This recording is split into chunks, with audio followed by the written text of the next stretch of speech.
Oyning yorilib ikkiga bo'linishi.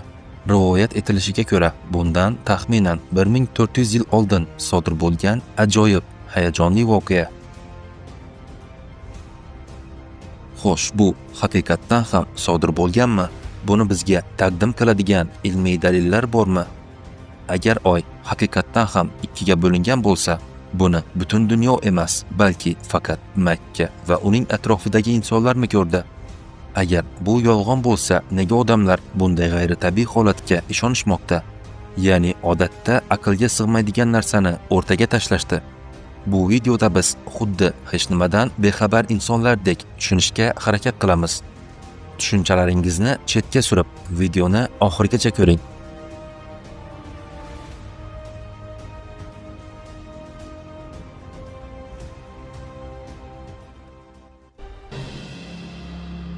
Birozdan so'ng bu voqea bilan bog'liq yanglish fikrlarga va ilmiy dalillarni bor yoki yo'qligini aniqlaymiz. Lekin avvalo voqeaning boshiga qaytaylik.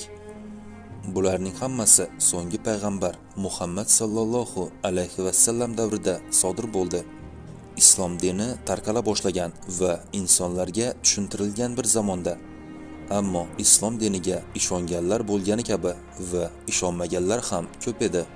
Ishonmaganlardan bir qism insonlar, rivoyatga ko'ra, ular Makkaning sahro tuproqlarida to'planib, payg'ambarimizning qarshisiga chiqdi. Ular payg'ambarimizdan hech qachon qila olmaydigan narsani so'rashdi. Shunday qilib, payg'ambar emasligini isbotlab, ular buni guvohlar oldida isbot qilishni istadilar. Dedilarki, qani, agar siz haqiqatdan ham payg'ambar bo'lsangiz, shu tepada turgan oyni ikkiga bo'ling. Payg'ambarimiz ularga, agar buni bajarsam iymon keltirasizmi? Dedilar. Ular, ha, biz iymon keltiramiz deb istehzo bilan javob berishdi. Oy to'lin oy shaklida va oqshom vaqti edi. Payg'ambarimiz Muhammad sallallohu alayhi va sallam Allohga ibodat qildi va ortidan oy ikkiga bo'lindi. Payg'ambarimiz yonida bo'lganlarga guvoh bo'ling dedilar. Qisqa vaqtdan keyin hammasi takror o'z o'rniga qaytdi. Bu orada mushriklar o'z ko'zlariga ishonmadilar. Keyin ular bir-birlari bilan gaplashardilar. U bizning ko'zlarimizni sehrladi, bizlarni sehrladi deyishdi. Ichlarida Abu Jahl, tashqaridagi yo'lovchilardan so'rang, ular ham bu voqeani ko'rdilarmi? U sizlarni sehrlagan bo'lsa, lekin tashqaridagilar uning yonida bo'lmagan-ku, dedi. Ular begonalardan so'raganida, bu hodisani ko'rganlarini aytishganida, bu safar mushriklar uning sehrlari butun osmonga tarqalibdi, osmonga qaragan har kimning ko'zi sehrlanibdi deyishdi va payg'ambarimiz ko'rsatgan mo'jizaga qaramay ular iymon keltirishmadi. Hammasi shunday boshlandi. Bu voqea Shaq-i Qamar, ya'ni oyning ikki qismga bo'linishi deb nomlandi. Garchi hadisda voqealar shu shaklda berilgan bo'lsa-da, Qur'oni Karimda sodir bo'lgan voqeaning davomi Qamar surasida quyidagicha bayon qilinadi. Qiyomat yaqinlashdi va oy parchalandi. Agar ular mo'jizani ko'rsalar ham darhol yuz o'girib, bu eskidan kelgan sehr deyishadi. Ammo bu oyat ko'pchilikning nazdida noto'g'ri talqin qilinganini ko'rdik. Ba'zilar bu oyat asosida qiyomat kelganida oyning yorilishini gapirishmoqda. Bu mutlaqo noto'g'ri xulosa. Qiyomat kelganida amin bo'lingki, oy ikkiga bo'linmaydi. U butunlay vayron bo'ladi. Chunki qiyomat kelganida hamma narsa yo'q bo'ladi. Bundan tashqari, oyatda oyning yorilishi emas, ikkiga bo'lingani haqida so'z yuritiladi. Va davomida ba'zi insonlarning bunga ishonmay sehr deb atashgani haqida xabar berilgan. Endi bu qism tushunarli bo'lsa, bu hodisa haqida ilmiy dalillar bormi? Buni ko'rib chiqamiz. 1679-yil zamonaviy astronomiya sohasidagi italiyalik olim Giovanni Domenico Cassinining kuzatuvlaridan keyin chizgan oy tasviri. Bundan 342 yil oldin Cassinining o'rtaga qo'ygan bu oy tasvirida g'ayrioddiy tarzda oy yuzasida to'g'ri chiziq misoli harakatlangan muntazam bir chiziq ko'rindi. Chiziqni bu tarafini biz buni oy yuzasiga kuchli meteor yomg'irlari tushgani uchun ko'rmayapmiz, lekin biz tez orada buni tahlil qilamiz. Bu uzun va to'g'ri chiziq meteoritlarning qulashi natijasida bo'lishi aslo mumkin emas. Xo'sh, u holda bu nima edi? Balki sizningcha Kassini chizmasida ba'zi xatolarga yo'l qo'yganmi yoki noto'g'ri tushunganmi? Buni tasdiqlash uchun bizga haqiqiy fotosurat kerak bo'ladi. Yillar o'tib, NASA tomonidan 1967-yilda ishga tushirilgan Orbiter 4 sun'iy yo'ldoshining Yerga yuborgan suratlari buni ko'rsata olardi.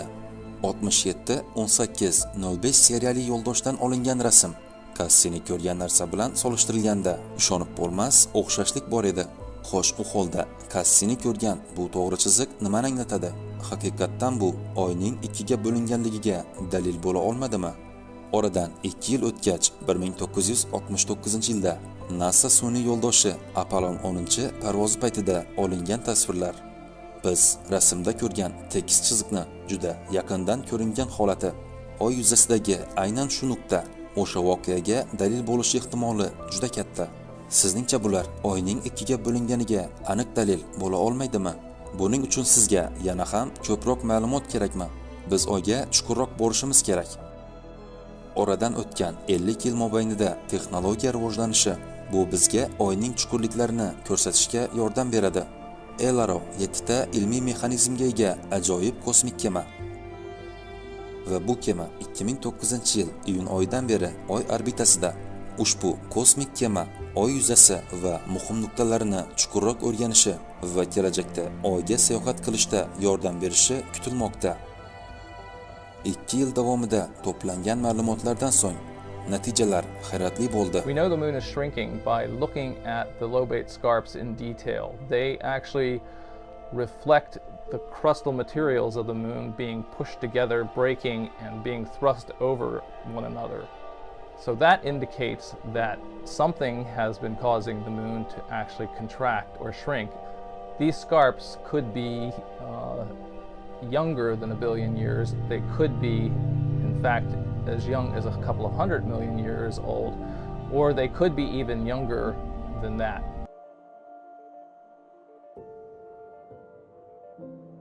Bu topilmalar oyning ikkiga bo'linish paytida parchalanib ketgan qismlarining izlari bo'lishi mumkin.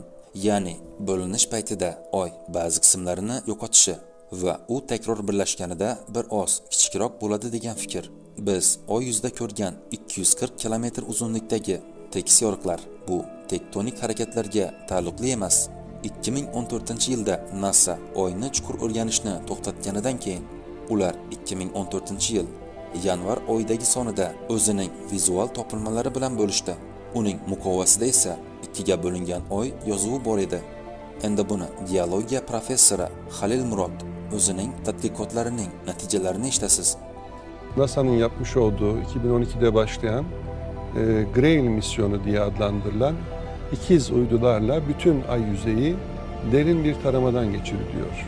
Bizim jeofizikte gravimetre dediğimiz ölçümlerle, gravimetrik ölçümlerle bir nevi nasıl insanlar doktora gittiğinde tomografiyle bütün vücudunun detaylarını gösterecek radyasyonla ölçülen film çekiyorsa, bu gravimetre verileri de ayın neredeyse 50 kilometre kadar derinliğine varıncaya kadar bütün detayıyla bütün ay yüzeyini taramışlar.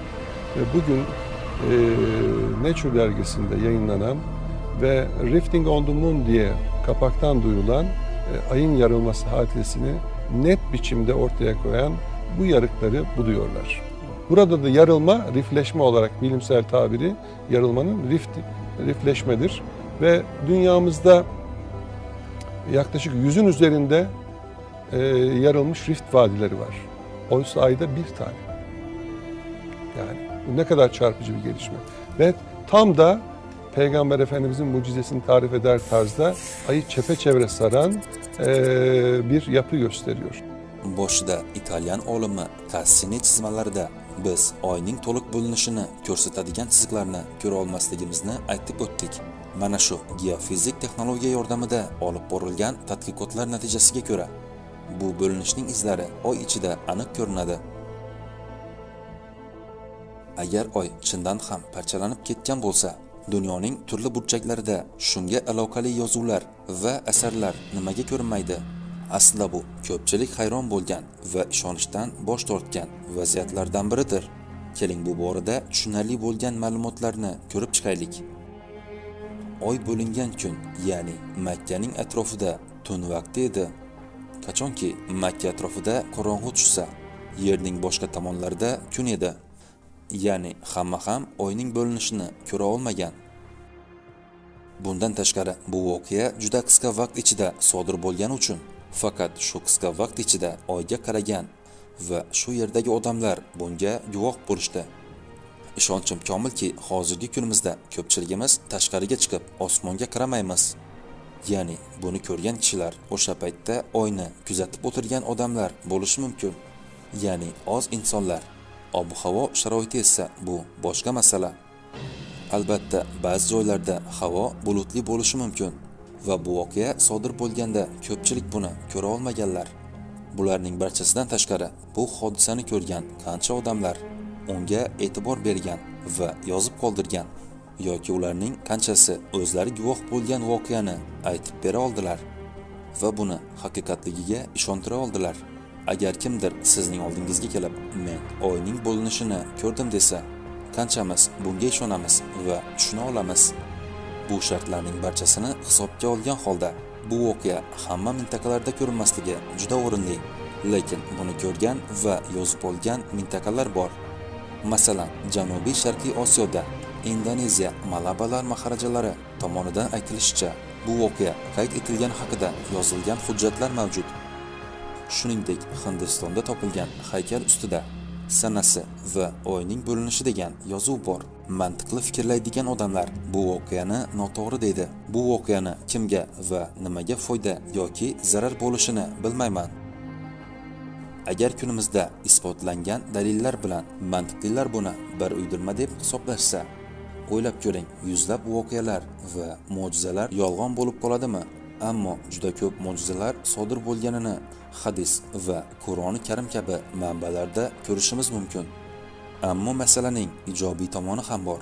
NASA tomonidan bunday hodisani sodir bo'lishini ochiqlanishi va bu Qur'onda bashorat qilinganini bilish ortidan bu butun dunyoda shok holatini yaratib, balki islom diniga iymon va ishonch ortmoqda. Bilamizki, buni xohlamaydigan odamlar bor va juda ko'p. Biz esa turli xil manbalardan olingan ma'lumotlardan foydalanib, bu hodisaga oydinlik kiritishga harakat qildik.